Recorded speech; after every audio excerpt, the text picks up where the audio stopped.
Kepala Kantor Perwakilan Bank Indonesia, Ibu Kristofeni, Kepala Perwakilan Bank Indonesia, Bapak Tedo di Departemen Regional Bank Indonesia, serta pertumbuhan ekonomi.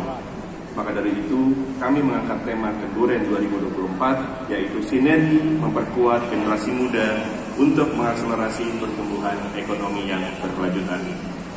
Pelaksanaan Kenduren 2024 telah kami lakukan sepanjang tahun 2024, yang kemudian proses ini dilakukan mulai dari seleksi onboarding UMKM dan dilanjutkan dengan kontribusi pada hari ulang tahun Dekrenas ke-44 tahun 2024 di Surakarta dengan mengikut sertakan UMKM dari Jawa Tengah dan daerah istimewa Yogyakarta yang dihadiri oleh pengunjung dari seluruh Indonesia.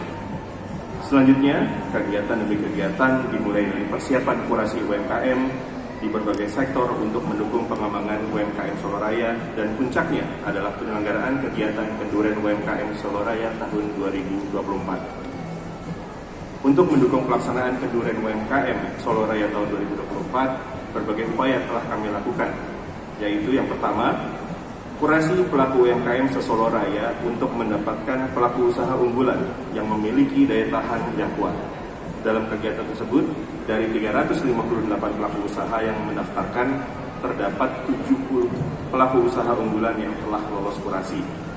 Selanjutnya, untuk mendapatkan produk unggulan, kami melakukan kurasi produk dari 58 UMKM se-Soloraya, bekerjasama dengan kurator yang berasal dari pemerintah daerah, KERSA atau kerabat UMKM Soloraya, serta stakeholder terkait lainnya. Dalam kesempatan itu, para kurator selain memberikan feedback yang konstruktif, juga telah memilih produk-produk unggulan yang diikut sertakan dalam Kenduren UMKM Soloraya kali ini. Yang ketiga adalah, dalam kegiatan ini kami juga memberikan apresiasi atas dedikasi yang tinggi pada 3 pelaku usaha muda yang terpilih dan dinilai sebagai champion of the champion atas konsistensinya dalam memberikan karya terbaik. Selain itu, kami juga menyelenggarakan pasar berkah atau bersama kendalikan harga dalam rangka menciptakan kesempatan bagi pelaku komoditas pangan unggulan Soloraya agar dapat bekerjasama dengan pelaku usaha di bidang kuliner. Kegiatan ini kami selenggarakan bekerja sama dengan pemerintah daerah sebagai bagian dari tim pengendali inflasi daerah. Kegiatan ini akan kembali dilaksanakan di acara Kenduren UMKM Soloraya di tahun 2024 untuk lebih memperkuat jaringan kerjasama serta menjadi inspirasi generasi muda atas potensi usaha di bidang pertanian yang sangat besar, termasuk meningkatkan peran aktif generasi tersebut untuk mendukung program pengendalian inflasi. Rangkaian kegiatan Kenduren UMKM Soloraya 2024 diselenggarakan Bank Indonesia Solo melalui kolaborasi dan sinergi secara pentahelix dengan berbagai stakeholder terkait. Kenduren UMKM Soloraya yang dilaksanakan tanggal 26 hingga 28 Juli 2024 diikuti oleh 74 pelaku usaha dengan sektor fashion, kria, dan food. Pada tahun ini, sektor tersebut semakin diperluas dengan sektor pertanian untuk memperluas dampak kegiatan bagi masyarakat Soloraya. Manfaat kegiatan yang merupakan sinergi dengan pemerintah daerah dan stakeholder Soloraya, kami mengharapkan juga dapat dirasakan oleh masyarakat yang memiliki keterbatasan sehingga dapat berperan aktif dalam pengembangan ekonomi. Dalam kesempatan ini, insya Allah akan dihadiri oleh Kanjeng Gusti Pangeran Adipati Arya Mangkunegoro 10, Gusti Bre Cakrahutomo Wirasujiwo sebagai tokoh yang menjadi inspirasi generasi muda di Soloraya. Akhir kata, kami mengucapkan terima kasih atas terselenggaranya Kenduren UMKM 2024 dan semoga kita semua semakin terinspirasi untuk mencintai dan menggunakan karya kreatif anak bangsa. Kiranya Allah SWT senantiasa melindungi, meridhoi, dan meringankan setiap langkah kita. Selanjutnya kami mohon Bapak Teguh Prakosa, Wali Kota Surakarta, dan Ibu Destri Damayanti, Deputi Gubernur Senior Bank Indonesia, untuk dapat memberikan motivational speech. Sebelum menutup, izinkan saya tutup dengan pantun. Mohon cakepnya Bapak dan Ibu. Meskipun kota Solo ramai sekali hari ini, cakep. Sempatkan membeli batik warna alam. Cakep. Menutup pertemuan berharga ini, cakep. Kami izin akhiri dengan salam.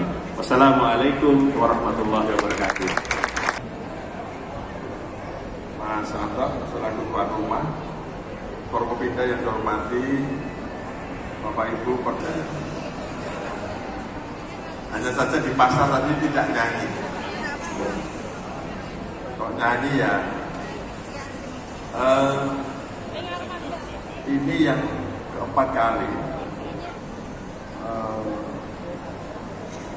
kedurian UMKM diadakan di Surakarta ini dengan kolaborasi dengan Bank Indonesia. Bagaimana mengembangkan pasca COVID dengan munculnya teknologi. Kita dipaksakan untuk tidak keluar rumah, akhirnya muncullah perubahan yang mendasar dalam kehidupan menata ekonomi. Banyak sekali karyawan yang PHK dan sebagainya, buruh PHK, mau tidak mau beralih. Apa yang harus kita dapatkan? Muncullah ide-ide UMKM dibarengi dengan munculnya teknologi memaksa kita sekolah aja daring. Ini Polri nggak ada apa yang lewat daring. Kemudian ya, kita tidak boleh kumpul-kumpul jajan. Ya, kita operasi tiap malam, ada kafe, ada warung-warung makan. Akhirnya kita muncullah ya, ada Gojek, ada Grab, ada semuanya lewat HP. Nah, maka dia sudah tidak memasak dagangannya secara rutin, tetapi sesuai pesanan. Maka dari itu, kalau sekarang ini kita giatkan, jadi yang sudah menyebar ini kan khususnya kan fashion, kuliner. Nah, tadi Ibu Destri mengharapkan ya untuk yang Gen Z, milenial, ini kita beri ruang. Sebetulnya pemerintah kota punya Solo Technopark dan itu bisa dimanfaatkan bagi generasi Gen Z maupun milenial untuk bicara teknologi. Dengan kemajuan sedemikian rupa, kita sudah ada pelatihan-pelatihan yang digawangi oleh teman-teman Kadin, yaitu yang AI, LGBT, dan ChatGPT ini kan semua terjawab di sana untuk mempermudah layanan, mempermudah kerja-kerja birokrasi. Nah, itu bisa diciptakan oleh anak-anak muda yang memang cara pikir dan pandangnya kekinian. Jadi sudah tidak lagi buka kafe, menciptakan kuliner-kuliner baru. Nah, lebih pada mengembangkan teknologi sesuai dengan latar belakang anak-anak sekarang. Dan kalau itu nanti pemerintah tidak memfasilitasi, mereka berjalan sendiri, maka banyak anak-anak muda sekarang ini lebih mengambil ke luar negeri, diambil Jepang, Korea, bahkan Cina. Seolah-olah negara ini nggak hadir. Maka dari itu, ini kesempatan yang baik teman-teman BI untuk merubah atau menggeser. Biasanya kalau kuliner ini ibu-ibu muda, pelatihannya seragam, kemudian menciptakan menu-menu yang luar biasa, termasuk fashion. Rata-rata ya ibu-ibu yang hadir. Nah, ruangnya seolah-olah ruang anak sekarang, anak Gen Z Itu bukannya ibu. Nah, ini yang harusnya kita semuanya ruang dibuka selebar-lebarnya. Tidak dipilah-pilah bahwa ini pekerjaannya ibu-ibu, ini pekerjaannya anak muda. Saya kira enggak. Yang bergerak di kuliner banyak sekali. Anak-anak muda sekarang buka kafe, buka tempat-tempat wedangan. Ini rata-rata anak muda. Tapi kalau cari yang wedangan enak ya mesti orang yang memang ahlinya. Orang memang ahlinya. Tetapi sekarang ini kan anak sekarang kalau kita lihat hal yang mungkin tabu bagi kita, tapi bagi mereka ya itu biasa. Coba jenis makanan ini kan mainnya kan di topik. Biasanya kan nggak gaduh kalau kita makan bagi lidah-lidah yang senior-senior ini ya. Tapi bagi anak-anak sekarang jenis-jenis kulinernya kan topiknya kan banyak sekali. Nah itulah yang menjadi kreativitas, inovasi yang kira-kira ini makanan kekinian. Maka dari itu yang akhirnya jadi mahal. Jadi nggak ada nih yang makanan-makanan tradisional, bahannya tradisional, tetapi setelah jadi mereka berkreasi, kemudian bentuknya jadi sudah berubah, tetapi rasanya itu bisa beraneka macam. Pisang goreng bisa menjadi beraneka macam. Nah, inilah anak-anak sekarang.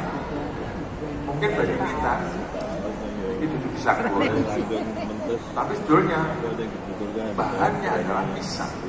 Nah, ini salah satu contoh saja bahwa kreativitas ini dibuka lebar dan difasilitasi teman-teman perbankan, BUMN, BUMD,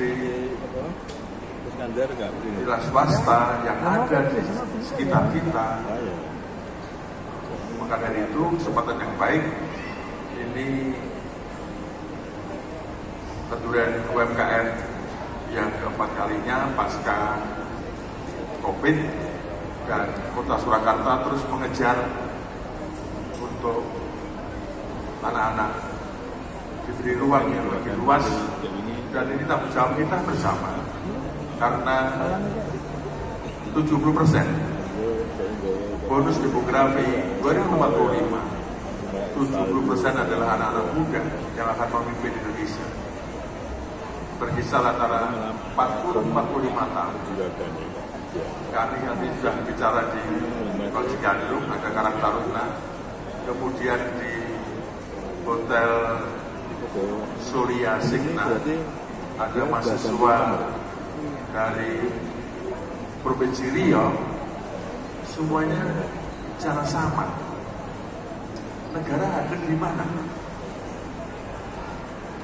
Provinsi hadir dengan anggaran yang tidak main-main untuk memberi beasiswa pada mahasiswa. Provinsi Riau adalah 100 miliar. Mulai dari bidik misi, kemudian prestasi, kemudian yang satunya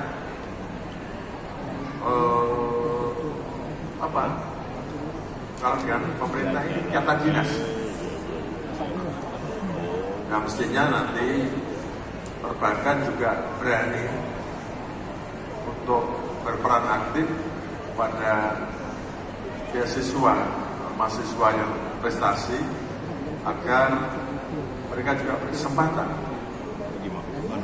bisa menikmati bagaimana negara hadir untuk menyiapkan generasi Z ataupun Gen Z yang mungkin di antara kita kalau jagongan setelah gandum, ya kan, kita rasa-rasanya kalau enaknya apa ya, kalau makannya enaknya apa, mereka berbicara jahat. Maka dari itu tempat yang baik. Terima kasih Bank Indonesia dan seluruh peran-peran perbankan yang hadir pada siang hari ini untuk memberi peran, memberi ruang kepada anak-anak muda supaya mereka bisa merasakan bagaimana Indonesia bisa menjadi Indonesia yang lebih maju dan berjaya sepanjang masa. Demikian, kurang lebihnya mohon maaf. Assalamualaikum.